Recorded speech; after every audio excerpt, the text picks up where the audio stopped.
Welcome again my new video. मैं दिनेश और आप देख रहे हैं कैट में दिनेश चैनल। तो आज के इस वीडियो में आपको मैं सारस की और सारस जो दोस्त आरिफ उनके बीच की स्टोरी सुनाने जा रहा हूँ। थोड़ी इमोशनल, थोड़ी अटैचमेंट वाली स्टोरी है। तो आई होप आपको पसंद आएगी। और आप क्या सोचते हैं इस स्टोरी के बारे में, आप क्या सोचते हैं सारस की दोस्ती के बारे में, मुझे कमेंट करके बताइए। और वीडियो को पूरा देखिए। एक्चुअल में ये ऑडियो है, मैंने रिकॉर्ड किया है। काफ़ी इमोशनल भरा मेरा आवाज़ था, क्योंकि मैं काफ़ी इमोशनल हो रहा था जब मैं रिकॉर्ड कर रहा था। सो आप भी देखिए, आपको भी अच्छा लगेगा। सो मुझे कमेंट करके बताइए। ओके, पूरा वीडियो देखिए।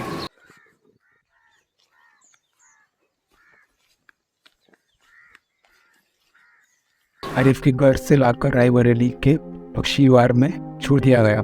फिलहाल इन सब के बीच एक खूबसूरत दोस्ती का सफर खत्म हो गया है। अब आरिफ सारस न साथ में खाएंगे, न साथ में घूमेंगे और न साथ में खेलेंगे।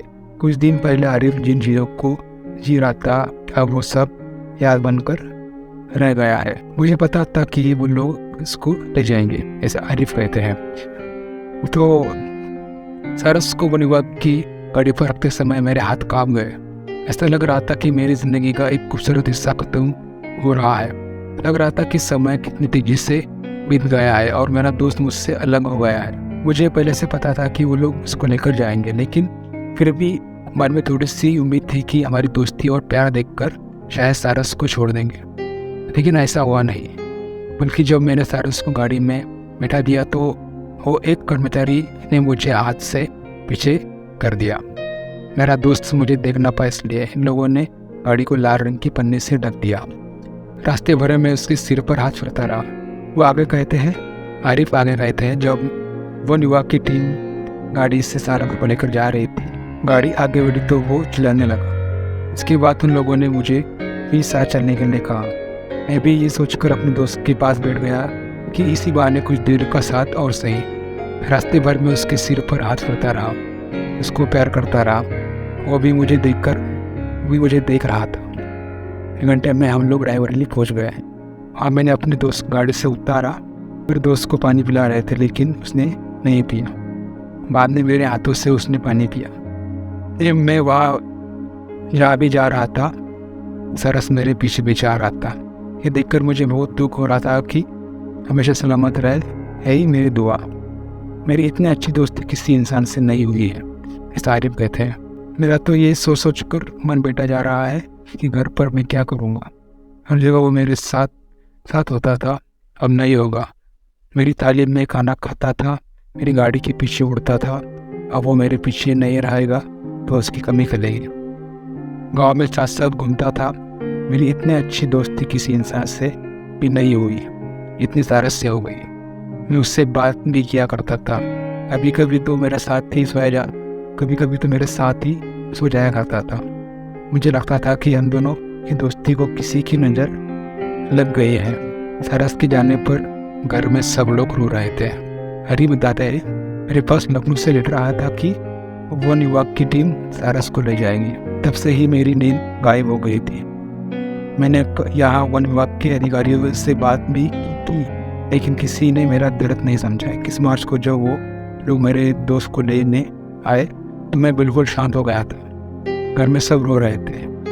मेरे बच्चे मुझसे बोल रहे थे, अब्बू इसको रोक लो, लेकिन मैं किसी को जवाब नहीं दे रहा था, क्योंकि मुझे पता था अगर मैं टूट गया तो फिर इन लोगों को कौन संभालेगा। मैं अपने दोस्त को गाड़ी पर बिठाकर पीछे चला गया था, क्योंकि मैं उसको ऐसे जाते हुए नहीं देख सकता था। मेरे सारस का जाना मेरी जिंदगी का बड़ा दुख है, जो कभी ख़त्म नहीं होगा। आरिफ और सारस की दोस्ती अगस्त 2022 में शुरू हुई थी। आरिफ बताते हैं, रोज की तरह वे अपने खेत पर काम करने जा रहे थे। तभी मुझे रास्ते में एक बड़ा सा पंख दिखाई दिया। मैं थोड़ा आगे बढ़ा तो बड़ा सा सारस जमीन पर पड़ा हुआ था। पहले मैं उसको देखकर डर गया। पहली बार सारस को सामने से देखा था। इसकी चोंच बहुत बड़ी थी। मुझे डर लग रहा था कि वो कहीं ये मुझे मारना दे। मैं कुछ देर वहीं पर खड़ा रहा, उसको लगातार देख रहा था। वो वही भी नहीं पा रहा था। उसके पैर पर चोट थी, खून निकल रहा था। किसी तरह हिम्मत करके मैं उसके पास गया, उसके ऊपर हाथ फेरा तो वो थोड़ा सा मेरे तरफ घूम गया। इसके बाद मैंने सारस को पानी पिलाया, फिर उसको अपने खेत पर ले गया। उसके पैर पर दवा लगाकर पट्टी बांध ली। उसके बाद सारस को वो खेत पर किनारे लिटा दिया।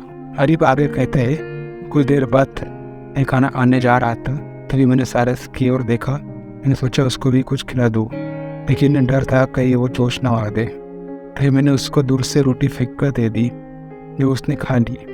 उसके बाद एक रोटी और दे दी।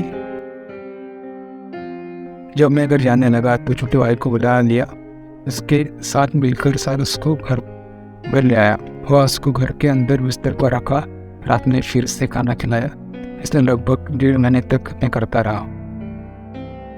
घर की देसी दवाई से उसका पैर धीरे धीरे ठीक हो गया। वो अब अपने पैरों पर चलने लगा। मेरा डर भी खत्म हो चुका था। घर के दूसरे लोग मुझसे डर नहीं रहे थे। सारस के ठीक होने पर मैंने सोचा अब वो उड़ जाएगा, लेकिन ऐसा हुआ नहीं।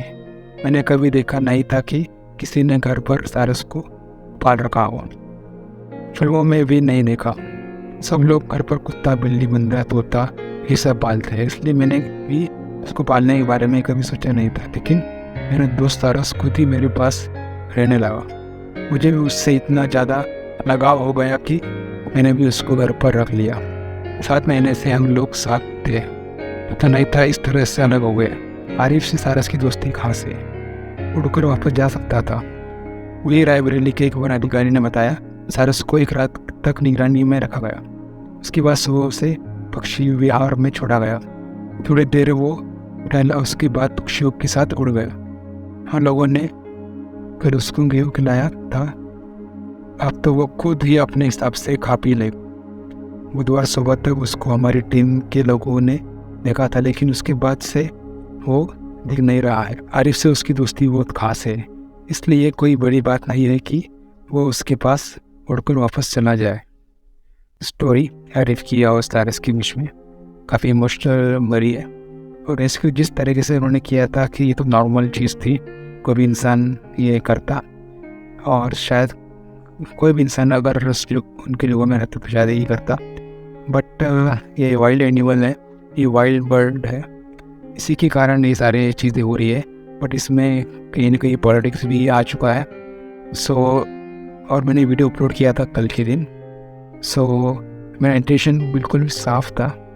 और मैं जो फॉरेस्ट डिपार्टमेंट की जो टीम थी, मैं उनके तरफ से था, क्योंकि मैं कानून की तरफ से था। मैंने कानून के बिहाफ में मैंने सारी चीज़ें बताई थी, किस तरीके से आप वाइल्ड एनिमल को नहीं पेड़ कर सकते। बट ये तो कुछ अलग ही हो रहा है, यहाँ पर पॉलिटिक्स भी किया जा रहा है। ठीक है, एनीवेज, मुझे अच्छी लगी ये स्टोरी, और इसलिए मैंने आपसे शेयर किया। क्योंकि बहुत अटैचमेंट वाली स्टोरी थी, और मुझे पता है क्या बीती होगी हरी भाई के ऊपर, जो उन्होंने सारस को उठा करके जो ट्रक था, छोटा सा बैग ट्रक था, उसमें देखेंगे सारस पक्षी को। मैंने वो जो मोमेंट था काफ़ी इमोशनल, काफ़ी दोबारा मोमेंट था। पता नहीं उन्होंने किस तरीके से उसको उठाया होगा, किस तरीके से रखा होगा। आई होप आपको पसंद आया होगा आज का ये वीडियो। तो थैंक्स फॉर वॉचिंग गाइस, मिलते हैं नेक्स्ट वीडियो में। Bye bye, take care.